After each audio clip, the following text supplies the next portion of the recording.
जो असली उम्मा है वो मोदी को चुम्मा देने में लगा हुआ है। वो कह रहा है मोदी जी आओ, रेड कारपेट बिछाओ, मोदी जी का स्वागत करो। ये हालत होगी है पूरा का पूरा। मिडिल ईस्ट में शायद ही कोई ऐसा कंट्री बचा है।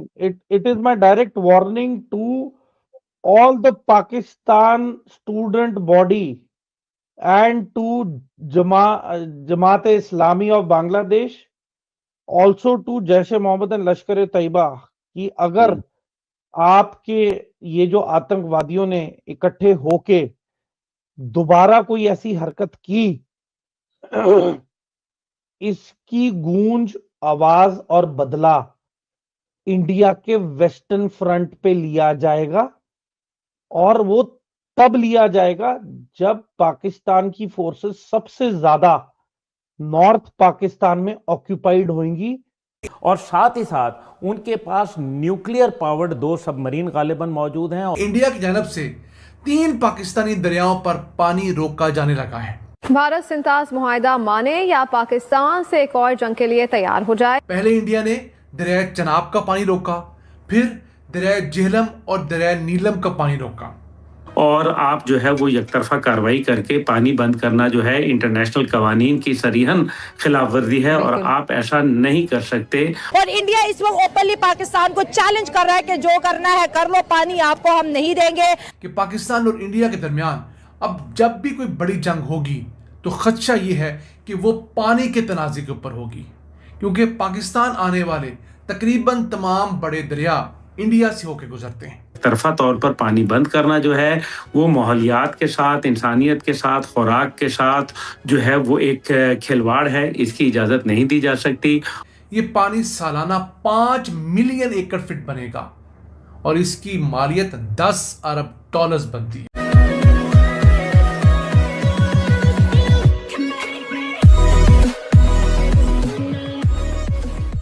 नमस्कार दोस्तों, अब यहाँ पर पाकिस्तान का कहना यह है कि इंडिया ने 3 नदियों का पानी रोक दिया है और इससे ना ही पाकिस्तान के अंदर खेती होती थी, लेकिन उसके अलावा यहाँ पर पाकिस्तान पीने का पानी भी यहाँ से ही पूरे पाकिस्तान को सप्लाई किया करता था। और यहाँ पर कहा जा रहा है कि 3 नदियों का जो पानी है वो इंडिया ने रोक दिया है। अब जो भी सिचुएशन हो, मतलब जो भी हो, इंडिया ने खुलेआम कह दिया है। हालांकि जब ऑपरेशन सिंदूर नहीं हुआ था या फिर पहलगाम नहीं हुआ था, तब भी इंडिया के अंदर आवाज़ उठ रही थी कि भाई कैसे भी करके पानी को जाने से रोकना चाहिए, क्योंकि अगर पाकिस्तान यहाँ पर आतंकवाद बंद नहीं करता है तो हमें आखिरकार और क्या करना चाहिए। लेकिन फिर वही ह्यूमन राइट्स वाली चीज़ आ जाती थी कि अगर हम ऐसा करेंगे तो फिर ये होगा वो होगा। लेकिन जैसे ही पहलगाम हुआ हमने वो सारी चीज़ें बंद कर दी। और क्यों ना कर दे भाई, पहले से ही कर देनी चाहिए थी। एक तरफा वो अग्रीमेंट था, हालांकि उसी को लेकर यहाँ पर पाकिस्तान चीख रहा है कि ये कर दिया वो कर दिया और अगर आने वाले दिनों में वॉर होगी तो पानी को लेकर वॉर होगी। लेकिन इंडिया ने भी यहाँ पर साफ साफ कह दिया है कि भाई देखिए, आपसे जो होता है कर लीजिए, जो उखाड़ना है उखाड़ लीजिए, हम इससे हमारा इसका कोई लेना देना नहीं है। जैसे कि साथ ही वीडियो शुरू करते हैं। और हाँ दोस्तों, हो सके तो सुपर थैंक्स के जरिए हमें सहायता भी जरूर करें। It is my direct warning to all the Pakistan student body and to Jamaat-e-Islami of Bangladesh, also to Jaish-e-Mohammed and Lashkar-e-Taiba कि अगर आपके ये जो आतंकवादियों ने इकट्ठे होके दोबारा कोई ऐसी हरकत की, इसकी गूंज, आवाज और बदला इंडिया के वेस्टर्न फ्रंट पे लिया जाएगा। और वो तब लिया जाएगा जब पाकिस्तान की फोर्सेस सबसे ज्यादा नॉर्थ पाकिस्तान में ऑक्यूपाइड होंगी, उस टाइम आपसे हिसाब लिया जाएगा। और मैं एक और दरख्वास्त करता हूं पाकिस्तान ऑक्यूपाइड कश्मीर की आवाम से कि अगर आप में थोड़ी सी भी इज्जत और सेल्फ रिस्पेक्ट, और अगर आप खुददार हैं और आपका वजूद है, आपकी इज्जत है, तो आप भारत के साथ शामिल होने के लिए अपनी मूवमेंट को शुरू करें। और देखें, गूदा होना चाहिए। हम हिंदुस्तानियों के पास इतना गूदा कि अब हम मरने मिटने को तैयार हैं, पर आतंकवाद को सहने के लिए तैयार नहीं हैं। We are ready to give a decisive and an effective reply to the enemies of India, and we will hit where it matters most. And we will win when it matters most. And मैं अभी भी बता रहा हूं कि Pakistan occupied Kashmir की आवाम को अब इंडियन बॉर्डर्स पे आना चाहिए और पाकिस्तान फोर्सेस को वहां से खदेड़ना चाहिए। अगर बलूचिस्तान के नौजवान लड़के लड़कियां ये पहल कर सकते हैं तो आप में क्या दिक्कत आ गई है? आपकी मर्दानगी पे लोग सवाल कर रहे हैं। दरिया झेलम और दरिया नीलम में पानी की आमद जो पहले 5000 क्यूसिक थी वो कम होकर 3000 क्यूसिक रह गई है।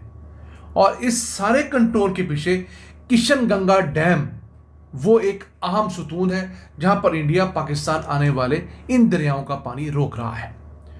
जैसा कि आप जानते हैं कि पाकिस्तान और इंडिया के दरमियान अब जब भी कोई बड़ी जंग होगी तो खदशा ये है कि वो पानी के तनाज़े के ऊपर होगी, क्योंकि पाकिस्तान आने वाले तकरीबन तमाम बड़े दरिया इंडिया से होकर गुजरते हैं और इंडिया ने मई 2025 के बाद इंडस वाटर ट्रीटी को मुअत्तल कर रखा है। उस मुअत्तली का फ़ायदा उठाते हुए इंडिया अपनी हदूद के अंदर पाकिस्तान आने वाले दरियाओं के ऊपर 6 के करीब जो मुख्तलिफ नहरें हैं उनको एक्सपैंड करता जा रहा है। मिसाल के तौर पर दरिया चनाब से निकलने वाली एक पुरानी नहर जिसका नाम रणवीर कनाल है, उसकी लंबाई डबल करने की मंजूरी दी गई है। पहले वो सिर्फ 60 किलोमीटर थी, अब वो 120 किलोमीटर हो जाएगी। अब इस नहर के जरिए जो दरिया चनाब का पानी है उसे दरिया ब्यास और दरिया रावी तक पहुंचाना मकसूद है। फिलहाल इससे 40 क्यूबिक मीटर फी सेकंड पानी निकलता है। फिर ये नहर 150 क्यूबिक मीटर फी सेकंड पानी जो है वो तरसील किया करेगी। ये पानी सालाना 5 मिलियन एकड़ फीट बनेगा और इसकी मालियत 10 अरब डॉलर्स बनती है। इस वक्त जितना तरबेला डैम में पानी जखीरा होता है कोई 5.7 मिलियन एकड़ फीट, उतना ही पानी जो है वो हमारे सिस्टम से इंडिया निकाल लेगा। सिर्फ ये नहीं, उसके अलावा दीगर नहरें हैं, कोई न्यू प्रताप कैनाल है, रंजन कैनाल है, उसके अलावा कठुआ कैनाल है, इसके साथ साथ एक रावी कैनाल है। ये 6 नहरें ऐसी हैं जिन नहरों को इंडिया एक्सपैंड कर रहा है, उनकी डीसिल्टिंग कर रहा है ताकि ज़्यादा पानी निकाला जा सके। फिर दरिया झेलम के ऊपर एक बैराज इब्तदाई दौर पर बनाना शुरू किया था इंडिया ने, तो उस बैराज को भी इंडिया अब दोबारा से मुकम्मल करने जा रहा है। इंडिया उस वन साइडेड मुअत्तली का इतना फ़ायदा उठा रहा है और हम हैं कि हाथ पर हाथ धरे बैठे हैं। हम दुनिया के अंदर वो स्ट्रॉन्ग फुटिंग्स नहीं ले पा रहे, वो दुनिया को नहीं बता रहे कि ये हमारे साथ क्या जुल्म हो रहा है। कैसी बदकिस्मती है कि हम लोग गर्मियों के अंदर सैलाब की वजह से बह जाते हैं। हर दूसरे साल पाकिस्तान में सैलाब आ रहा है किसी न किसी इलाके में, और फिर उस सैलाब के बाद 4 महीने बाद जो हम लोग सर्दियों में फसलें काश्त करते हैं, हमें इवन उन फसलों के काश्त करने के लिए दस्तयाब पानी भी कमी का शिकार नजर आता है। क्यों? उस पानी का बड़ा हिस्सा तो हम लोग समंदर में बहा देते हैं। हमारे पास सिर्फ 2 बड़े डैम्स हैं, मंगला डैम और तरबेला डैम। उसके बाद तो हमारे पास छोटे छोटे डैम्स हैं, कोई बड़ा रिजर्वायर हमारे पास नहीं है। और दुनिया का हम 5वां बड़ा मुल्क है, आबादी के लिहाज से हम 5 बड़े डैम्स भी बनाने में नाकाम रहे हैं। इन हालात के अंदर हमें अपनी तरफ भी नज़र करनी होगी, हमें इंटरनेशनल फोरम पर इंडिया को अंडर प्रेशर भी लाना होगा कि वो हमारे पानी के साथ छेड़छाड़ के मामला ख़त्म कर दें, क्योंकि पानी हमारी एक रेड लाइन है। अगर इंडिया ने हमें एक हद तक दीवार से लगाया फिर हम फुल फ्लेज वॉर में भी जा सकते हैं, और जब ये दोनों मुल्क फुल फ्लेज वॉर में चले जाएंगे तो फिर आप किसी को भी न्यूक्लियर वाला ऑप्शन इस्तेमाल करने से नहीं रोक सकते। मुझे सिर्फ ये कहना था इस हवाले से, मैं जो लोग मुझे जानते हैं और जो मेरा social media account, Twitter account follow करते हैं, वो जानते हैं कि जब ISI और पाकिस्तान आर्मी जश्न मना रही थी अफगानिस्तान के अंदर, तालिबान ने जब अमेरिकन के जाने के बाद कंट्रोल हासिल किया और नून लीगिए लिख रहे थे, नून लीग वाले रहनुमा कि जी ताकतें तुम्हारी हैं और खुदा हमारा है, तो उस वक्त भी बार बार मैंने लिखा कि ये पछताएंगे इस वक्त को, और ये जो टेररिज्म जब इस खित्ते में फैलेगी तो इनकी नाकों में से धुआं निकलेगा, इनके कानों में से धुआं निकलेगा। और ये बातें मैंने बार बार लिखी तालिबान के जाने के बाद। मैं बिल्कुल ये नहीं कहना चाह रहा कि मैंने लिखी, मेरा मतलब यही है कि जितने भी लोग इस मामले को समझते थे, इन गलीज दहशतगर्दों को समझते थे जो अफगानिस्तान के अजीम लोगों पर काबिज हैं, अफगानिस्तान के अवाम पर काबिज हैं, वो सब लोग यही बात कर रहे थे। लेकिन पाकिस्तानी फ़ौज को और ISI को मतलब है कि एवरीथिंग विल बी गुड, वो DGISI जो है फैज़ हमीद, वो वहाँ खड़े होकर बैरियट में बयान दे रहे थे और पता नहीं क्या क्या चल रहा था। ये सारे मामलात जो थे उस वक़्त भी हम जो है वो हम आप कह लें कि निशाने पर थे, हम टारगेट पे थे, हम मुल्क दुश्मन थे, हम फ़ौज और ISI की पॉलिसी पर तनकीद कर रहे थे, हम गद्दार थे, सिर्फ ये कहने पे कि इन दहशतगर्दों के साथ खड़ा होने की जरूरत नहीं, इनके साथ, इनको तस्लीम करने, इनके साथ चलने की जरूरत नहीं, ये कायनात के बदतरीन दहशतगर्द हैं, इनको खत्म करना ही जो है वो है। आज जब घर के अंदर वो घुस आए हैं और एक एक जगह पे, एक एक ठिकाने पे मार रहे हैं, तो फौज के DG ISPR कह रहे हैं कि अफगान रजीम पूरे पाकिस्तान के लिए, पूरे खित्ते के लिए खतरा है। यही बात जब हम लिखते थे तो यही बात कहने पे सिर्फ 2 साल पहले, सिर्फ 3 साल पहले हम गद्दार ठहराए जाते थे। आप अंदाजा करें, हम हमारे इस्लाम पे, हमारे ईमान पे शक होता था, चंद सहाफ़ी रखे हुए हैं, वो बोलते जाते हैं, वो जस्टिफाई करते हैं तालिबानिज्म को। लेकिन बहरहाल ये अफसोसनाक है, मुल्कों में ऐसा नहीं होता। जो मुल्क आगे चलना चाहते हैं उनकी एक यकसुई के साथ एक पॉलिसी होती है, वो जज्बातियत पे, नाम निहाद मजहबी नारों पर मुश्तमिल नहीं होती, वो एक मुस्तकबिल को नज़र में रखते हुए एक कौमी फ़ायदे के लिए एक वसी तौर पर एक तरक्की के एक पहलू को मद्देनज़र रखते हुए बनाई जाती है कि किस तरीके से ह्यूमन डेवलपमेंट होगी, किस तरीके से एक अमन व अमान का गहवारा बनेगा वो पूरा खित्ता। लेकिन हमारे सिर्फ ये होता है कि हम अपने दहशतगर्दों को पालें और उनको इस्तेमाल करें। आखिरी मौजू की तरफ चलते हैं और वो मौजू है फील्ड मार्शल के टाइटल के हवाले से। फील्ड मार्शल का टाइटल ले तो लिया आसिम मुनीर साहब ने बाजू मरोड़ के, या बाजू मरोड़े बगैर ही अपनी बदतरीन कारकर्दगी जब 7 मई से लेकर 10 मई तक जो मामलात हुए, पहले दिन तो एयरफोर्स ने इंडिया के तैयारे गिरा दिए और वो साफ ज़ाहिर है कि एक मार्केटिंग पॉइंट बन गया। लेकिन इंडिया ने जिस तरीके से हमारे ऊपर हमले किए बाकी 3 दिन और खुसूसन आखिरी दिन जो था, अल्लाह ताला की पनाह,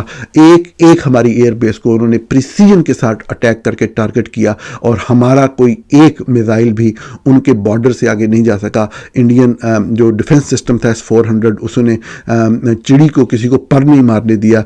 ये एक फैक्ट है जो हमने लोगों से छुपाया, लोगों को झूठ बोली और बाद में उसी झूठ की बुनियाद के ऊपर जो है वो फील्ड मार्शल का टाइटल लिया गया। मैं सिर्फ आपको ये अर्ज करना चाह रहा हूं, अभी तो हमें ये नहीं पता कि इस फील्ड मार्शल से जान कब छूटेगी और किस तरह छूटेगी, अगरचे वो आज के दिन रिटायर हो गए हैं।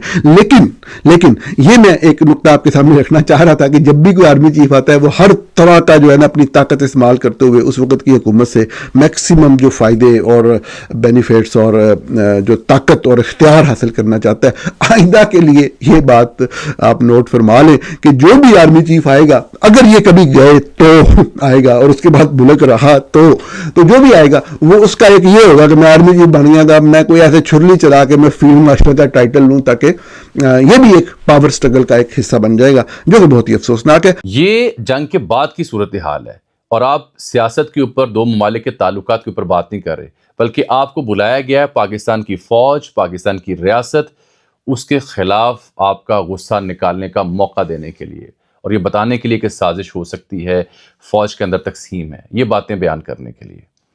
और ये आप उस ट्रैप में आ गई। बाहर बैठे, अमेरिका में बैठे एक यूट्यूबर जो पाकिस्तान तहरीक इंसाफ के बड़े नामी गिरामी अपने आप को रहनुमा भी तस्वर करते हैं, 1-2 नौजवान कोऑर्डिनेटर्स और मोहतरमा नौरीन खान साहिबा की एक अदद अजीज़ा, उन्होंने ये इंटरव्यूज़ अरेंज करवाए और इनको मासूम जान के कि इनकी बात में दम खम होगा, इनकी बात में आम लोग जो हैं उनको ज़्यादा असर रखेगी, ज़्यादा इमोशंस इसमें इन्वॉल्व होंगे, कोई और शख्सियत गई तो उसके ऊपर सवालिया निशान उठेंगे, इनका इंतखाब किया गया। और ये भाई की मोहब्बत में, मासूमियत में कैरिड अवे हुई। शी नेवर न्यू कि what sort of trap is there for her, और इनको यूज़ किया गया। इन्हें खुद भी अंदाज़ा हो जाएगा कि इनको कैसे यूज़ किया गया, उसके कॉन्सिक्वेंसेस क्या होंगे। पहले ही उनसे मेल मुलाकात की इजाज़त नहीं दी जा रही। तो आप, मेरा एक सवाल है PTI के तमाम लोगों से, क्या इमरान खान साहब ऐसे किसी मौके पर अपनी किसी बहन को इंडियन चैनल्स पर जाने की इजाज़त देते?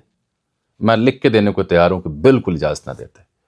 ये जिसने भी ये प्लान बनाया है उसने इमरान खान साहब के साथ दुश्मनी की है, मोहब्बत नहीं निभाई।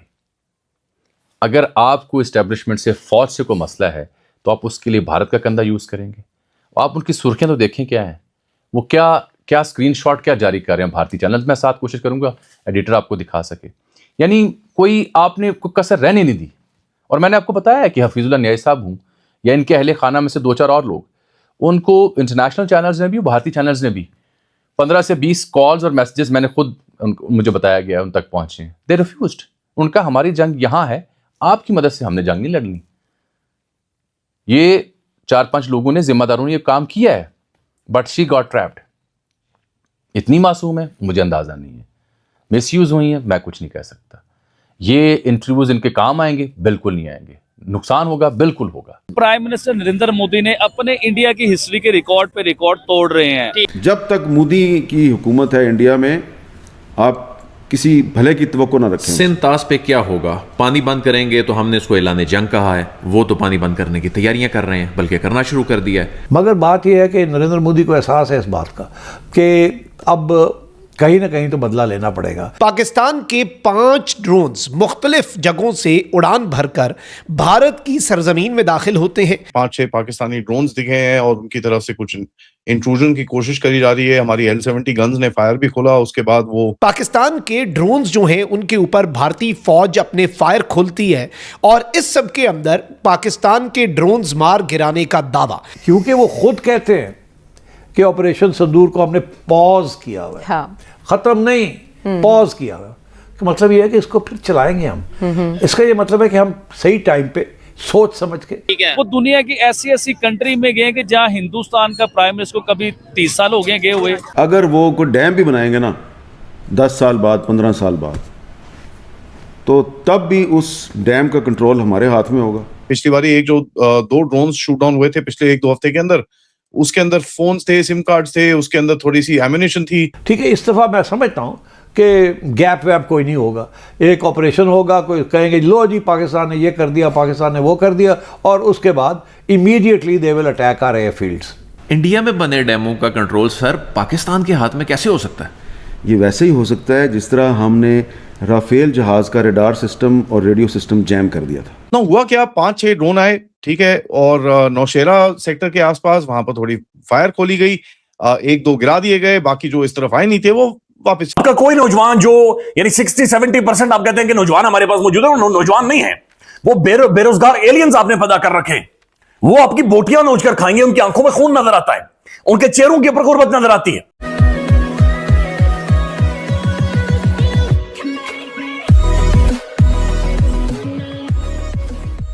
नमस्कार दोस्तों, अब यहाँ पर सिचुएशन ये है कि पिछले दिनों पाकिस्तान की तरफ से ड्रोन्स भेजे गए फ्रॉम LOC टू इंडिया। अब उसके बाद क्या था कि इंडियन आर्मी ने अपनी L-70 जो गन्स से उसका फायर खोल दिया, तो उससे सारे के सारे जो ड्रोन से उसको मार गिराए। अब इंडिया के इस क्लेम को ऑब्वियसली पाकिस्तान डिस्कस करेगा और पाकिस्तान ऑब्वियसली जिस तरीके से करता आया है वो मना ही करेगा। लेकिन यहाँ पर सिचुएशन ये होती हुई दिख रही है कि इंडिया का ड्रोन 70,000 की ऊंचाई पर जाकर इंफॉर्मेशन ले आता है, और पाकिस्तान की तरफ से अगर आप देखो तो कुछ भी उस टाइप की कॉन्क्रीट चीज़ नहीं होती है। और दूसरी तरफ अगर आप देखो तो पाकिस्तान के अंदर गुस्सा इस बात का भी है कि भाई किसी भी तरीके से थोड़ी भी जीत हमें मिलती हुई नहीं दिख रही है।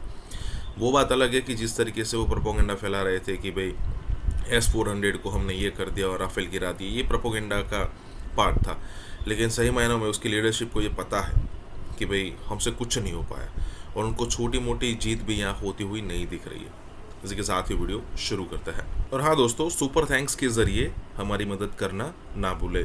मगर बात यह है कि नरेंद्र मोदी को एहसास है इस बात का कि अब कहीं ना कहीं तो बदला लेना पड़ेगा, एस्टैब्लिश करना पड़ेगा, specially for the international community and for domestic supporters, कि we are capable of winning and we are going to win. And my sense is कि क्योंकि वो खुद कहते हैं कि ऑपरेशन सिंदूर को हमने पॉज किया हुआ है। हाँ। खत्म नहीं, पॉज किया हुआ है।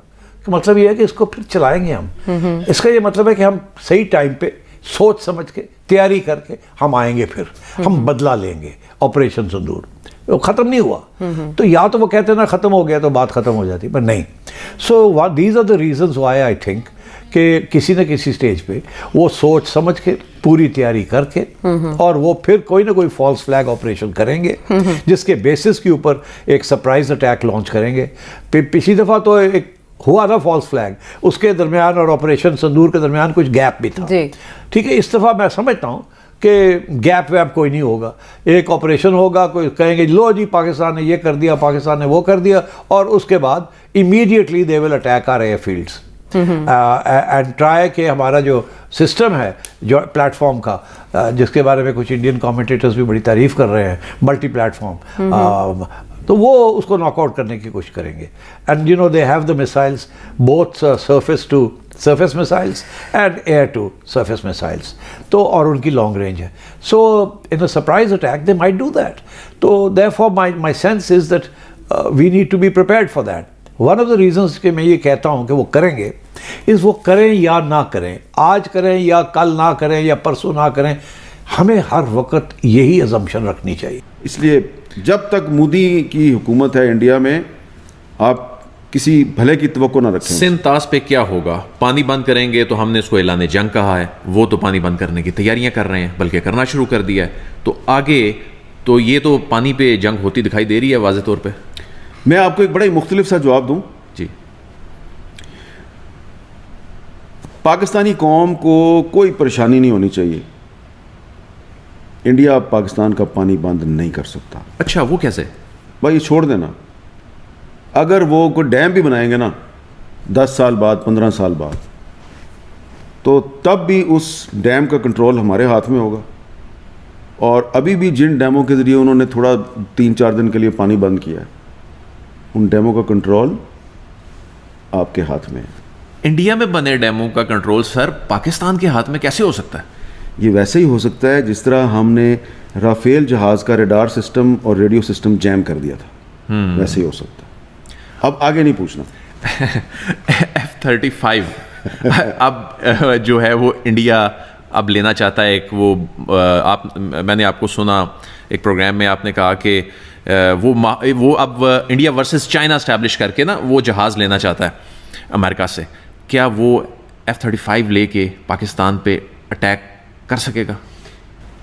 F-35 कोई अब नया जहाज़ नहीं है, बहुत पुराना जहाज़ है। उससे ज़्यादा जहाज़, बेहतर जहाज़ जो है वो दुनिया के और मुल्कों में बन रहे हैं। और आने वाले कुछ दिनों में आप देखेंगे कि पाकिस्तान, टर्की और आज़रबाईजान की कोलैबोरेशन से भी बहुत सी चीज़ें बनने वाली हैं। तो बेशक इंडिया F-35 ले ले इंडिया, और बेशक अमेरिका दे दे उसको, लेकिन जो चीज़ आपके पास है ना, वो F-35 की भी ऐसी की तैसी कर देगी। वो क्या? वो है ना हमारे पास। अच्छा, हर चीज़ बताने वाली नहीं है, मेड इन पाकिस्तान है। और अगर इंडिया ने अटैक किया दोबारा पाकिस्तान पे, तो आपको पता चल जाएगा। Multiple drone intrusion attempts reported near line of control in Jammu and Kashmir. ये बेसिकली कह रहे हैं कि लाइन ऑफ कंट्रोल जो है मकबूजा वादी के अक्रॉस, वहाँ पर मल्टीपल ऐसे इंस्टेंसेस हुए हैं, मल्टीपल ऐसे वाक़यात हुए हैं जहाँ पर ड्रोन्स जो हैं वो इंट्रूड करने, यानी कि भारत के अंदर दाखिल होने की ड्रोन्स जो हैं उन्होंने कोशिश की है। और इस सब के अंदर मैं आपको ये बताऊँ कि हिंदुस्तान टाइम्स क्या कह रहा है। हिंदुस्तान टाइम्स कह रहा है कि suspected Pak drone seen hovering over Jammu and Kashmir border areas, search operations launched. ये कहते हैं कि जी कुछ फ्लाइंग ऑब्जेक्ट्स जो हैं वो इंडिया की टेरिटरी के अंदर आए, लाइन ऑफ कंट्रोल और इंटरनेशनल बॉर्डर को क्रॉस करते हुए, और ये जो फ्लाइंग ऑब्जेक्ट्स हैं जो कि अनआइडेंटिफाइड थे इनिशियली, ये पाकिस्तान की साइड से आए। और फिर इसमें इंटरेस्टिंगली नाज़रीन इकराम ये बताया गया है कि सर्च ऑपरेशन जो है वो लॉन्च कर दिया गया। अब एक जानिब तो ये क्लेम आ रहा है और इंडियन मीडिया जो है वो खुद ये क्लेम सामने ला रहा है कि इंडियन आर्मी जो है उसने पाकिस्तानी ड्रोन के ऊपर फायर खोल दिया है। नौशेरा सेक्टर जो है, लाइन ऑफ कंट्रोल का जो राजौड़ी का नौशेरा सेक्टर जो है, उसमें इंडियन आर्मी ने पाकिस्तान के ड्रोन के ऊपर, पाकिस्तान की तरफ से मुबैना तौर पर ड्रोन आया, इंडिया की टेरिटरी के अंदर दाखिल हुआ, लाइन ऑफ कंट्रोल की वायलेशन हुई और इंटरनेशनल बॉर्डर की भी। फिर ये कहते हैं कि LOC Rajouri sector, Republic TV Arnab Goswami वाला रिपोर्ट कर रहा है कि इंडियन आर्मी ने इसके ऊपर फायर खोल दिया पाकिस्तान के ड्रोन पर। 1200 साल में बनाई है और तुमसे 1100-1200 साल का बदला लेगा और तुम कुछ नहीं कर पाओगे।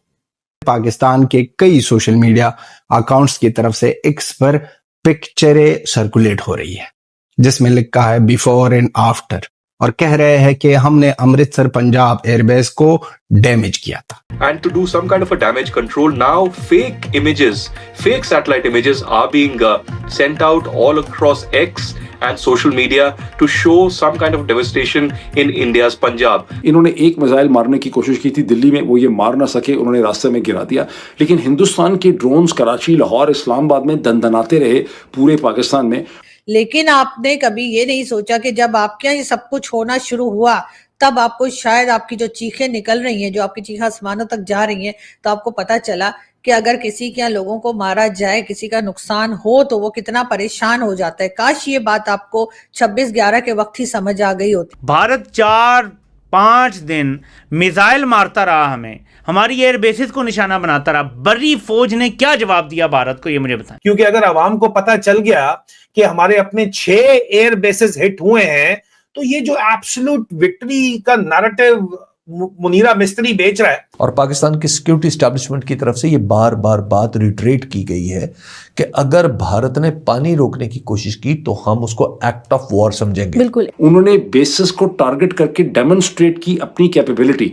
ये घबरा गए। उसके अलावा उससे पहले इनके 9 कैंप्स को उन्होंने टारगेट किया जहां 100 के करीब लोग उन्होंने मार डाले। फील्ड मार्शल आसिम मुनीर, उन्होंने तो एक कहा था, उनसे मंसूब एक फिक्रा है कि पाकिस्तान तो एक ट्रक है और पत्थर से भरा हुआ, और इंडिया जो है वो एक शाइनिंग मर्सिडीज है। वॉशिंगटन पोस्ट की सैटेलाइट इमेजरी अगर देखें, अगर उसको आप देखें तो पता चलता है कि 10 मई को इंडियन स्ट्राइक से कम 6 पाकिस्तानी एयरफील्ड्स को ठीक ठाक किस्म का नुकसान पहुंचा। LAC के मुद्दे पर विदेश मंत्रालय का बड़ा